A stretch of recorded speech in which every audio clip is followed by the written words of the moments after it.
Thank you for listening to the Speaking Out on Sex Abuse podcast with host Clara and Jimmy Hinton. If you're new to the podcast, please subscribe and share so you never miss an episode. Search for us on your favorite podcast app, or you can find the podcast on jimmyhinton.org and findingahealingplace.com. Please rate our show, subscribe, and share so we can spread the word. If you would like to support us and get exclusive rewards, go to patreon.com/speakingout. Find a tier that best fits you and join as a patron of the podcast. Now let's get into the show. Welcome to this week's podcast with host Jimmy Hinton. And Jimmy's mom, Clara. Well, this is one of the things we talked about earlier. So for those of you who are watching this by video, this is my fly shooter. We have this big fly that's like the size of Granny over here that's flying around the room. It is an irritant to Jimmy. I told him So just I'm ready. ignore it. Yes, but he's got the shooter ready here. So I got my fly shooter. Yep. There's a bug in there from before. That. I don't want to see that, James. All right. So on a more serious note, Yes. In this episode, we're going to talk about the effects of children and what they feel, what they know, what they sense whenever they're being abused. Because I think this is kind of a big question that a lot of people have is, one, what do they know? Right. Because, you know, in speaking to a lot of survivors, they'll tell you, I didn't know that what was happening to me was abuse. Right. However, I knew that it was wrong and didn't feel right. Absolutely. Absolutely right. And we often don't think about that, what goes on in the child's mind, how they sense or can tell that something is really off, something's really wrong, but they do. Yeah. So the question, you know, what do they know? And probably on a more practical level, what do they do about it? What do we ask of our children? Right. You know, how do we teach them? How do we instruct them? Do we put a whole lot of the onus on them? And is it their responsibility to protect themselves? Or is it a combination of we do it and we teach them to do it, kind of a multi-layered view? And then kind of the third component is when children are abused under the guise that this is what God wants. You know, religion is used as a weapon. Right. What does that do to skew their view of God, and what can we do about it? So those are all kind of, maybe those are probably three separate podcasts, or they could be, but we'll try to address them. We'll see the best what we come up with today. And I think this is a critical topic, Jimmy, because we have children that are being abused as we speak. We have older children, young adults who are falling away from the church, and they will tell you, I don't want anything to do with God. I don't even know who God is because they were abused. So Right. we have all these things going on, and we have parents who want to instill a sense of right and wrong to their children. And I like what you said. Do we place this on the child, or is it fully a parent's responsibility? What do we do here? So Yeah. critical things to talk about. And I mean, I have a very vested interest in this. One is as an advocate. Two, just because we were the ones who reported my dad. Right. So we know firsthand what damage he created, what carnage he left behind. Right. You know, as a trainer, as an instructor, you know, there are a whole lot of reasons why I have a very vested interest in this topic. And you're a parent. You have Right. children. My goodness. So, yeah, children, there's a scripture that I think about whenever Jesus tells people to become like little children. And I've always heard that used as this cute little passage, basically telling people to become more naive, more humble, more innocent, like little children. And I'm not so convinced that that's what Jesus meant by that. Because the more I instruct my children, the more I learn from my children, because that's not a one-way street. Right. You know, we learn from our children, and we need to learn from our children. Absolutely. There's one thing that I've learned in my 10 years now of parenting is that children are incredibly intelligent, that they are a lot smarter, a lot wiser, a lot more discerning than we ever give them credit for. As a parent now of almost 50 years, I can tell you amen and amen. Children are extremely intuitive, if you want to use that as a word. They know when they should feel a certain fear. They know who they can go to trust. There's an inner sense in a child. They are very smart in that way. Very, very I'm very smart too. I just want to throw this in here. So I'm your middle child. I'm very smart, but you accuse me of being a smart aleck. So every now and then, smart aleck is correct terminology. But today, that's not what we're talking about. No, that's right. But it is, it's very true. My kids, what I see with them is that there's this very important process, and we've talked about this before, but I think it's definitely worth unpacking a little bit here. But there's this process that happens that's agonizing for the parent, and it's working well for the children, and that's the ability to walk them through process, right? To think and process and learn and grow and question and say, how does this work? Why, how, why, when, where, all the time. And they're constantly asking questions that really annoy us as parents. And we want to just step in and do it ourselves because, the reality is we can shave, 10 times the amount of time off of anything, from doing dishes to putting toys away to you name it, getting dressed. It's a lot easier to do it ourselves than to explain how, why, when, where, the process. Yeah. And, I just went through a 45-minute process this morning of getting my kids dressed, and I refuse to help. And both Natalie and we refuse to help our kids get dressed now. It's a good thing. And they get distracted, and oh, look, there's, this morning, Isaac, here's a Lego set over here, and he has his pants halfway up his legs. Yeah. And he gets distracted, and he's like, oh, look, here's a toy. And then, him and his brother start playing together, and I'm like, focus. Right. But that's part of that process, and that's how they learn. And, I think it's so important to teach kids to have discernment. And I think one of my big beefs is that we're seeing a lot of adults who don't have any capability whatsoever to discern whether it's right from wrong, whether it's just having self-awareness and knowing that they're being annoying or abrasive or destructive. There are people who just don't know because they've never been taught. Right. Okay.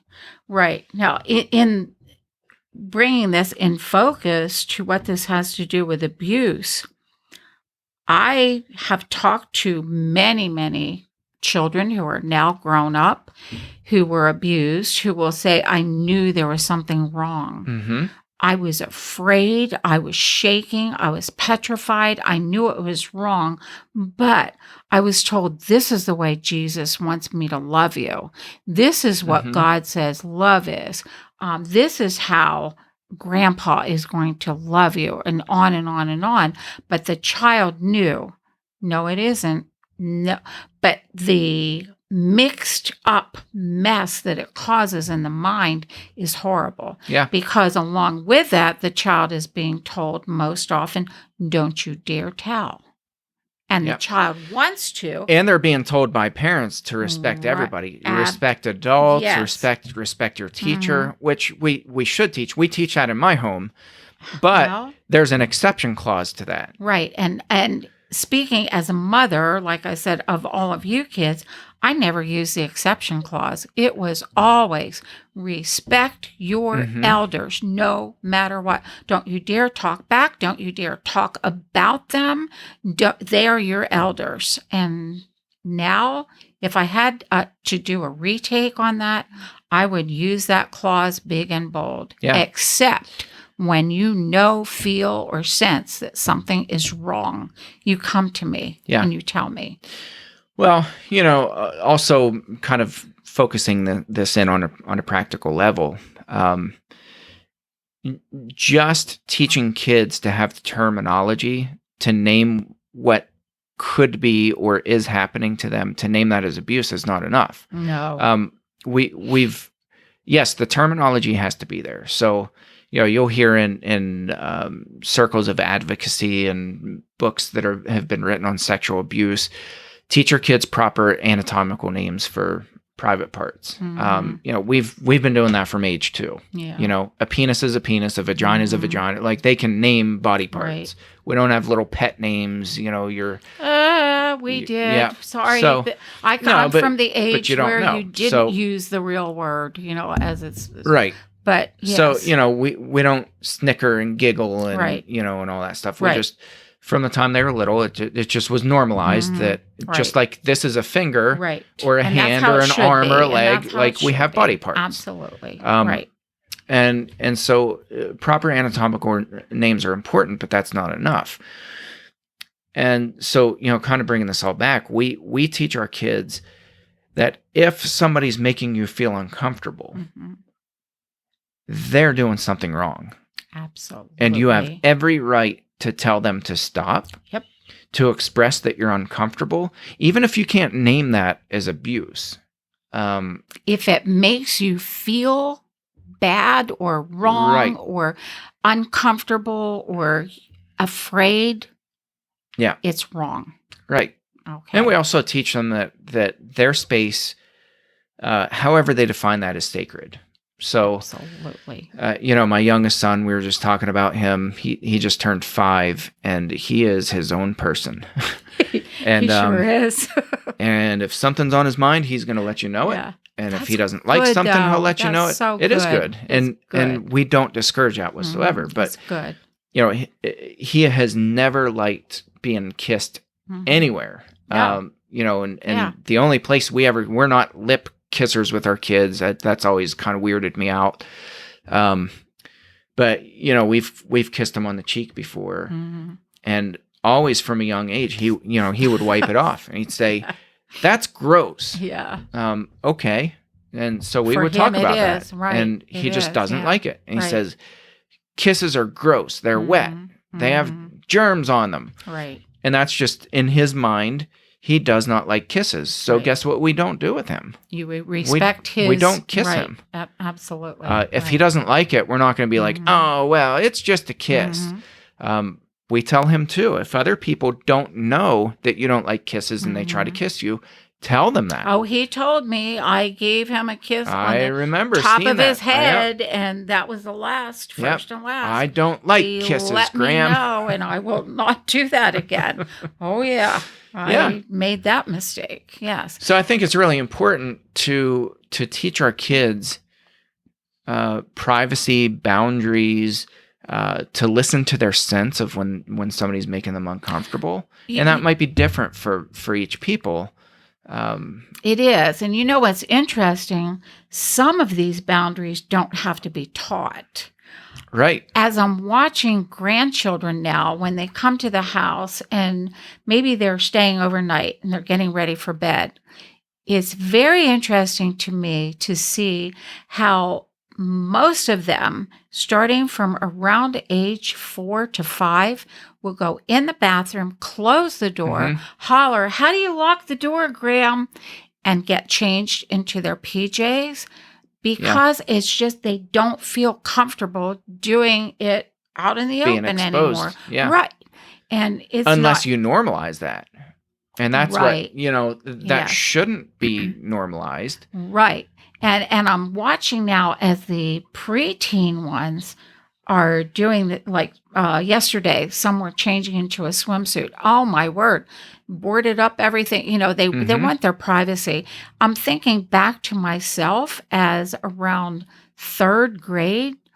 Oh, I was mortified to have anybody just see me in less than a t-shirt and shorts.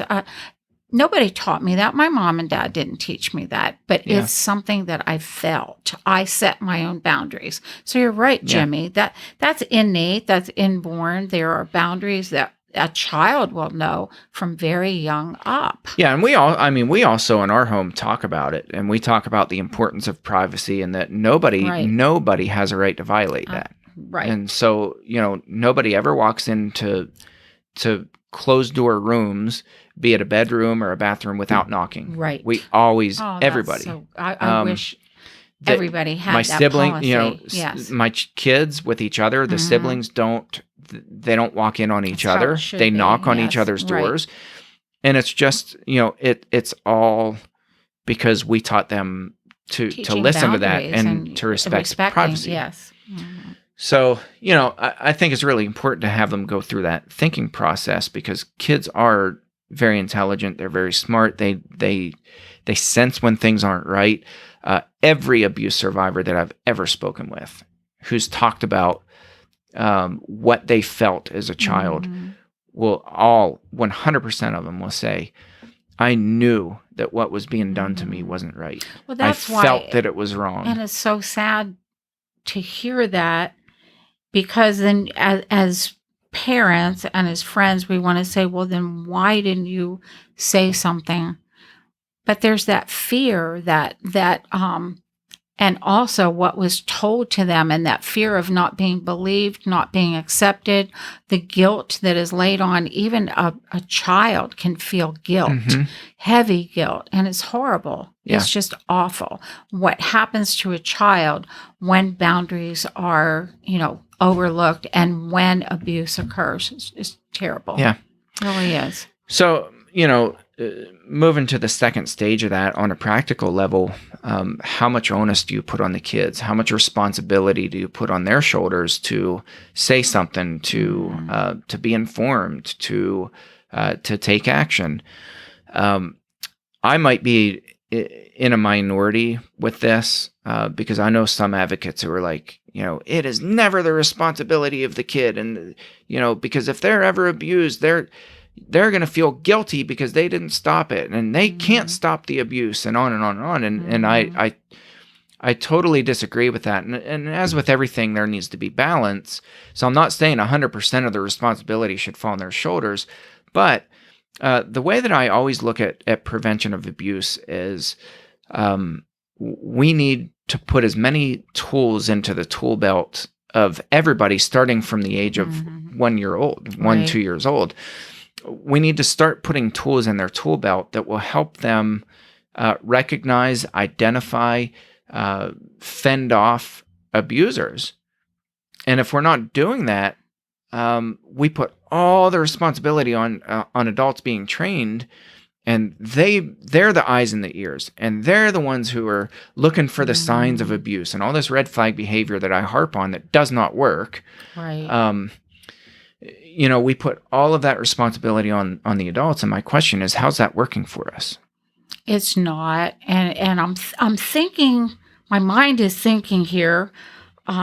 We didn't discuss this, of course, prior, all the details of this, but I'm thinking with your dad to that moment when one of your siblings found him viewing hardcore porn. Mm-hmm. Now, I never knew as his wife he viewed porn, ever. Yeah. Never. It just wasn't him. I mean, this was if you want to call it, a very naive person, I thought. Now, he said he viewed porn with a cousin when he was a kid, and that was in a magazine, but I'm talking hardcore, raunchy, worst of the kind, hardcore porn on a computer. Mm-hmm. Your sibling walked in, sees it. I don't know anything about it, but she came to me and shared that.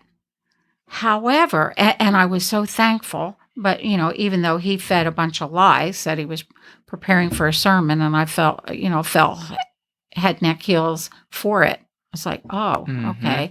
Well, Dr. Dobson views porn. That's how he wrote about it, So he said, I have to view it if I'm going to talk about it, if I'm going to teach about it. Wow. And, right, end of discussion.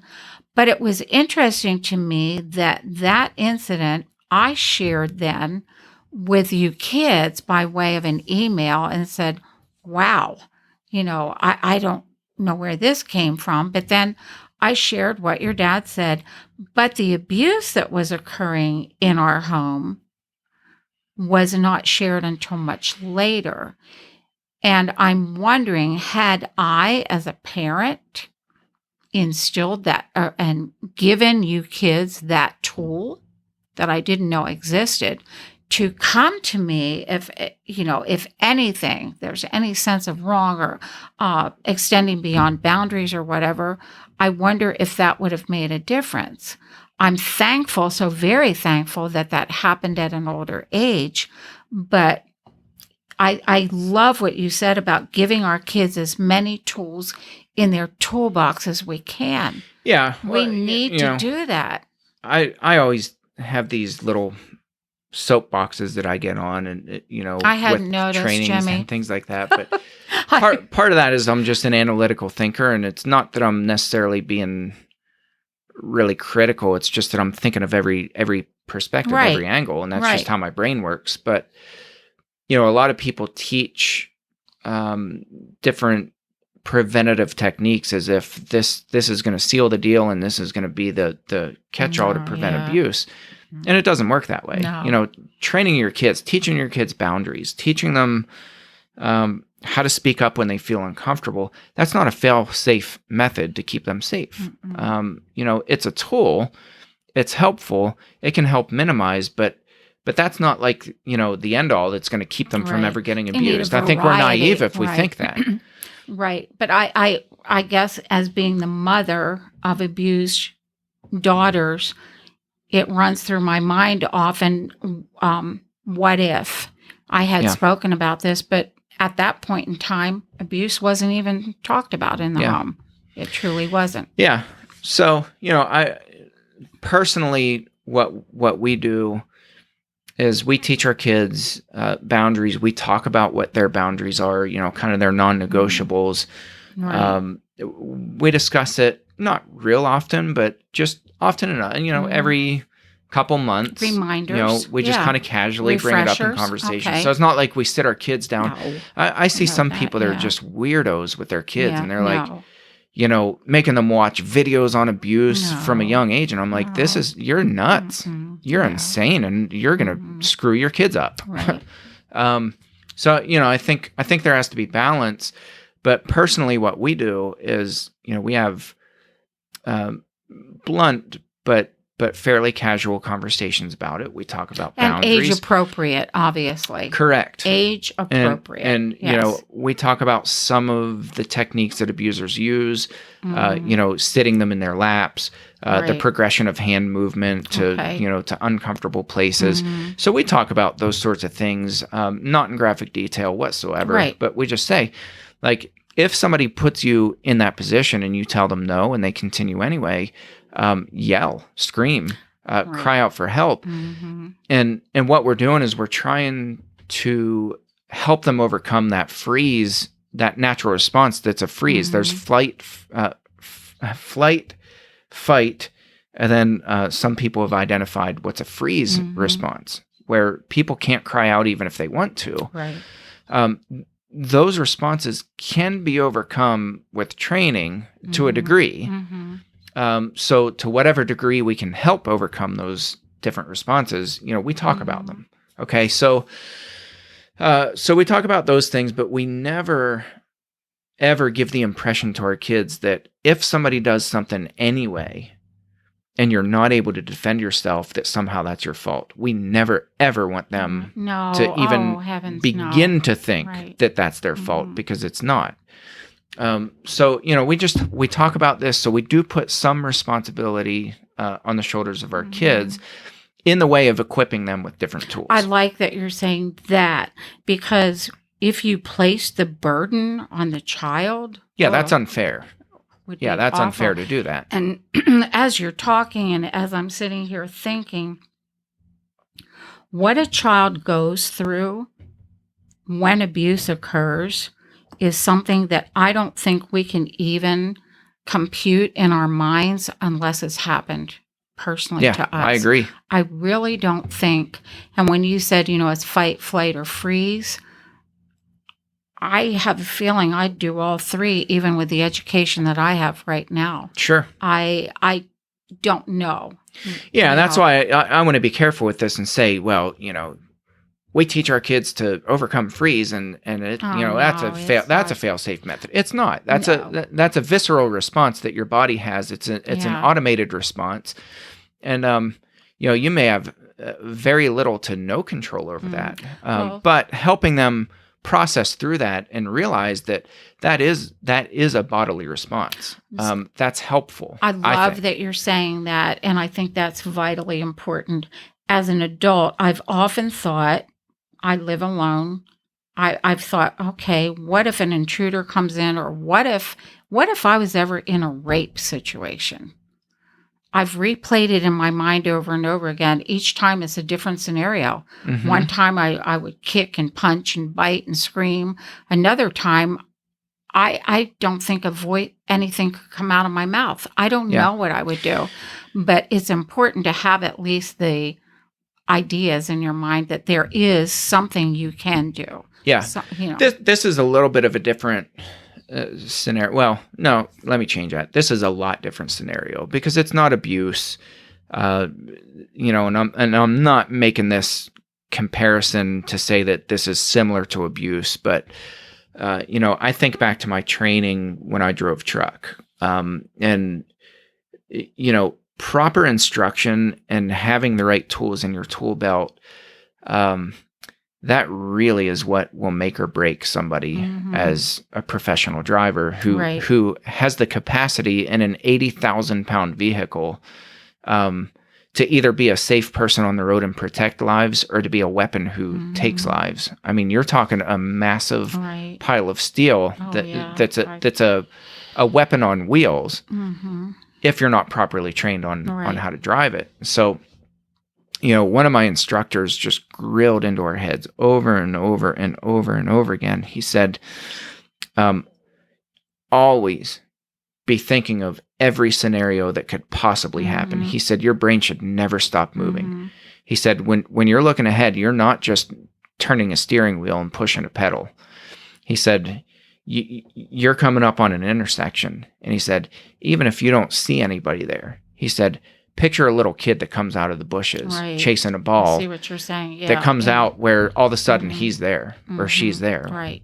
He said, you always think of every possible scenario and never let your brain stop thinking about those things. And know ahead of time what your plan is. That was the single best advice that I ever could have received, because it's impossible to lay out every possible scenario. And it's the same with abuse, and again, I'm not saying that driving truck is anything like abuse. No, I get it, what you're saying though. I think our viewers will get it also. Our listeners will get it. My point is when we train, some people will ask me, like, just give me a checklist of all the things that abusers do and all their methods and all that stuff. And I'm like, you can't do it, because if I write down 1 million different scenarios, they've already thought of 3 million more. Right. Abusers are very dynamic. They always adapt. They're always changing. Yes. So, I think the best tool that we can put in the tool belt of, starting from a young age, well into adulthood, is to teach people to think of all these different scenarios and to think through, if this happens, how am I less surprised by this scenario?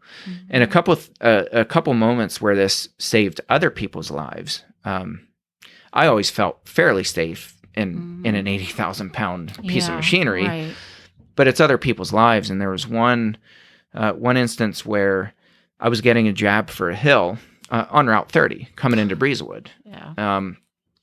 And treacherous strip. Yeah, it's very windy, very, very hilly, very dangerous. Lots of truck accidents on this road. Yeah, there are. But there was a curve as you come up into Breezewood, and it was 4:30 in the morning, and I was getting it pretty good, and I had another coworker of mine behind me, and I came around this corner, and just in a split second, I saw something that reflected back to me. that just at first it looked like animal eyes, like it was an animal. Mm-hmm.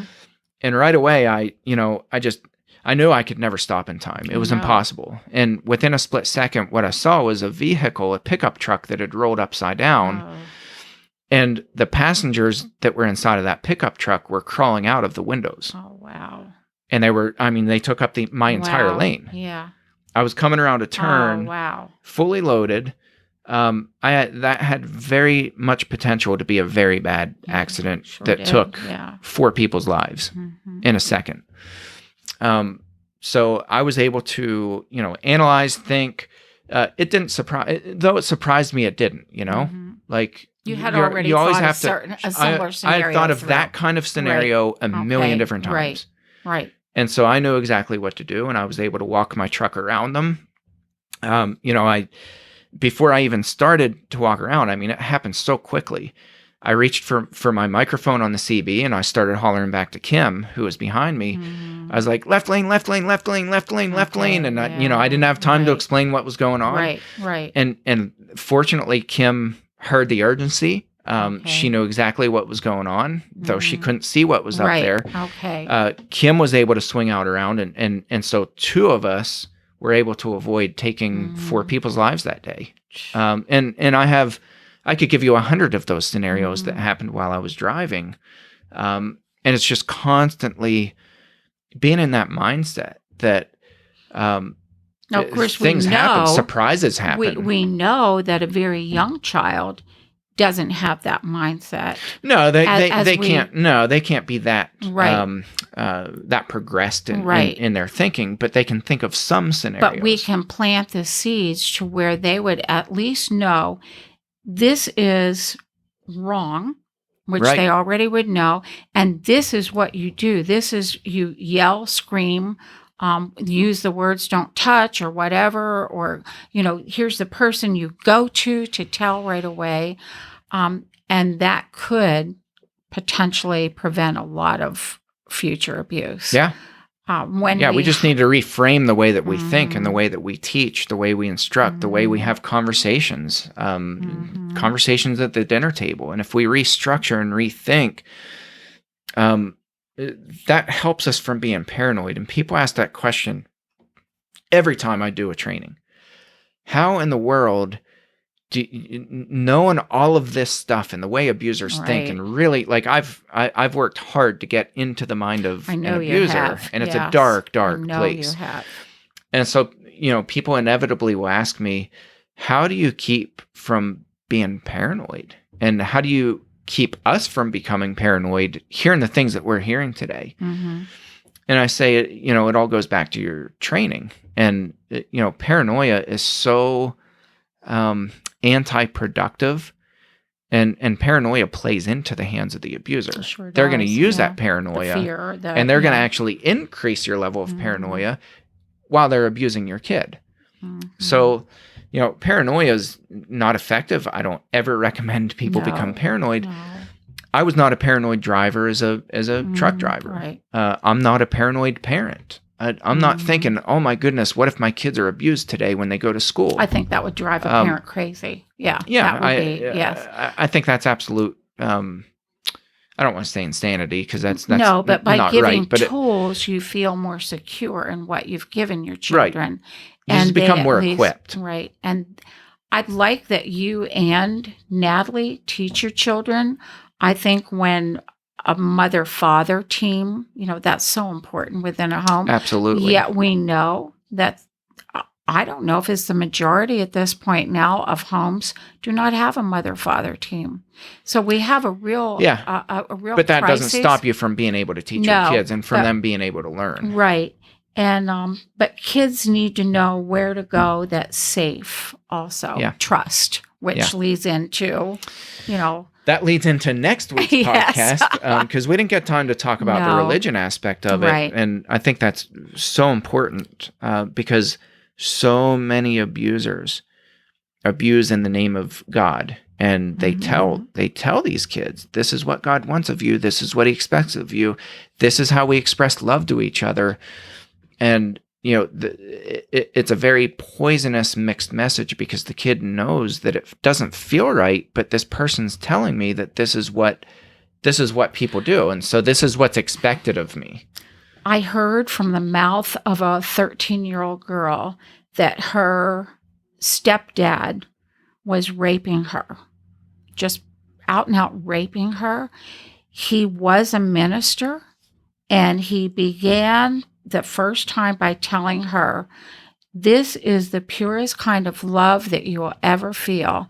This is how God wants Daddy, as he called himself, to love you. Mm-hmm. And that girl was so messed up mentally with her concept of God, religion, Yeah. Christians, that she went totally off the wall Yeah. because of it, and rightly so. Yeah, I think that's definitely worth an entire episode because it's incredibly common. Right. That's not a fringe group of abusers No. that use that. Mm-mm. It's a lot. It's Yes. very often. So, I And think it's a we need to burden talk that through lays that. on our hearts, those of us who truly want to reach out, help, teach, Mhm. bring to know God. What should our response be? Yeah.